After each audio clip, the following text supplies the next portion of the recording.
Horror story. रूहानी ताकतें हमारे आसपास हमेशा मंडराती रहती हैं। उनकी एक अलग ही दुनिया होती है जो वास्तविकता में तो दिखाई नहीं देती, लेकिन कुछ घटनाओं से महसूस जरूर होने लगती हैं। ऐसी ही एक हवेली के भूत की है। दरअसल एक पुरानी हवेली है जिसमें कई साल पहले राजा महाराजा रहा करते थे, लेकिन अब वह वीरान पड़ी है क्योंकि उन राजाओं के वारिस देश से बाहर जा चुके हैं। हवेली की हालत जर्जर हो चुकी है। अब वह उसे मरम्मत की ज़रूरत है। इसके लिए शासन के नोटिस के अनुसार संपत्ति के मालिक को सूचित किया जाता है। कुछ दिनों में पूर्व राजाओं के वारिस में से एक लड़की हवेली में अपने बच्चे के साथ दाखिल होती है, जो कि उस जमाने के राजा के नाती की लड़की थी। उसका नाम उर्मिला था। उसके पति की कार एक्सीडेंट में मौत हो चुकी थी।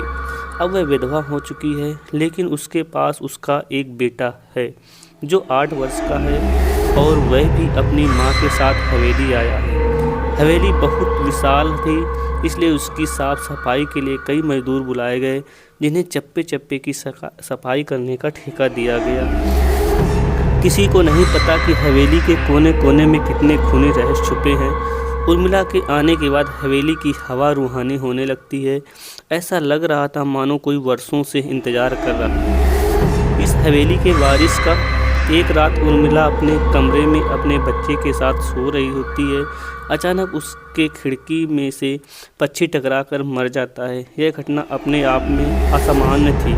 पक्षी टकराते ही उर्मिला की नींद खुल जाती है और जब वह लाइट जलाकर देखती है तो डर से चीखने लगती है, क्योंकि उस कमरे की खिड़की से एक पक्षी फंसा हुआ था और उसके शरीर से खून की बूंदें फर्श पर गिर रही थी। नज़ारा इतना भयावह था कि वह अपने बच्चे को उठाना नहीं चाहती थी, लेकिन उर्मिला हिम्मत करके उस पक्षी को खिड़की से बाहर फेंक देती है। लेकिन इसके बाद उसे रात भर नींद नहीं आती और वह सुबह तक जागती रहती है। दरअसल वह जानना चाहती है कि यह किसी की शरारत तो नहीं। सुबह होते ही वह अपने यहाँ काम कर रहे मजदूरों से जाकर कहती है कि रात को मेरे कमरे की खिड़की पर कोई पक्षी आकर टकराया था और तुरंत मर गया। क्या तुम लोगों में से किसी ने यह हरकत की है? क्योंकि पक्षी खुद ब खुद तो खिड़की से नहीं टकरा सकता। मजदूर कहते हैं, नहीं, हमने तो खिड़की से नीचे किसी पक्षी को मरा हुआ नहीं देखा। हम तो अभी वहाँ से चले आ रहे हैं और जब सभी जाकर देखते हैं तो वहाँ पर पक्षी नहीं होता। उर्मिला घबराने लगती है कि यह क्या है। यहाँ तो पक्षी होना चाहिए या कम से कम खून की कुछ बूंदें दिखनी चाहिए, लेकिन यहाँ पर पक्षी का एक पंख तक नहीं पड़ा हुआ। उर्मिला सभी मजदूरों को कहती है कि हवेली में बहुत सी कीमती चीज़ें हैं, मूर्तियाँ और संभाल के साफ सफाई करना। मजदूर अपने अपने काम में लग जाते हैं। उर्मिला अपने बच्चे के साथ कमरे में टीवी देख रही होती है कि अचानक हवेली की छत से एक मजदूर नीचे गिरता है। उर्मिला को अचानक लोगों की आवाज़ सुनाई देती है।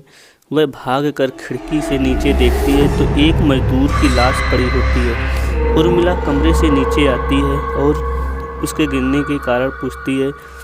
लोगों के जवाब अलग अलग होते हैं। कोई कह रहा होता है कि उसने खुद आत्महत्या की है और कोई कह रहा होता है कि यह गलती से गिर गया है। सभी के दावे अलग थे, लेकिन उर्मिला को कुछ अनकही बातें सुनाई दे रही थी।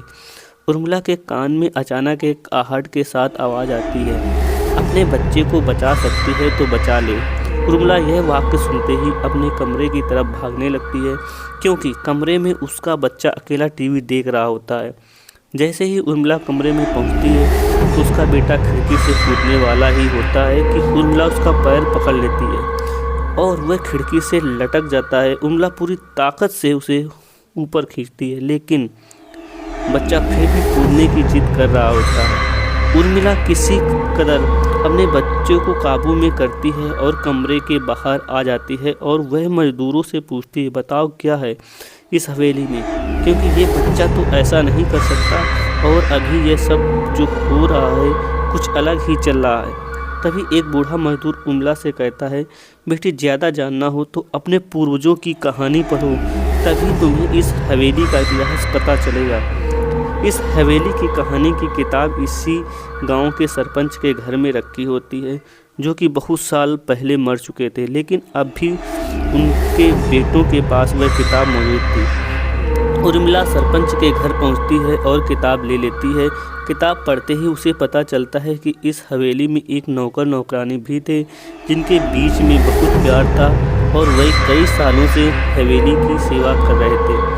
लेकिन एक बार रानी के शाही गहने चोरी हो गए और उसकी शंका में राजा ने नौकरानी को चोरी की सजा दी और उसे जिंदा दफना दिया गया। उसके गम में उसके पति ने भी अपनी जान दे दी और उसके 1 महीने बाद ही उस राजा ने अपनी ही तलवार अपने गले में घुसेड़कर आत्महत्या कर ली। उसके बाद छोटे छोटे हादसे हवेली में होने लगे, जिस वजह से यह हवेली हमेशा के लिए बंद कर दी गई।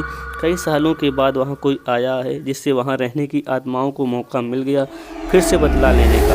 उर्मिला हवेली का रहस्य जानकर यहाँ से जाना चाहती है क्योंकि उसे अपने बच्चे की चिंता है, इसलिए वह रात में ही कार लेकर एयरपोर्ट के लिए निकल जाती है। अचानक रास्ते में उसकी कार का एक्सीडेंट हो जाता है और वह कार पलटकर उल्टा हो जाती है, लेकिन दोनों को कोई नुकसान नहीं होता। उर्मिला अपने बच्चे को बाहर निकाल देती है और सुनसान सड़क पर भागने लगती है। रास्ते में उसे एक कार आते दिखाई देती है और कार रोकने के लिए उर्मिला सड़क के बीच में खड़ी हो जाती है और अपनी मदद के लिए चिल्लाने लगती है। तभी अचानक कार वाला आकर कार का ब्रेक लगा देता है।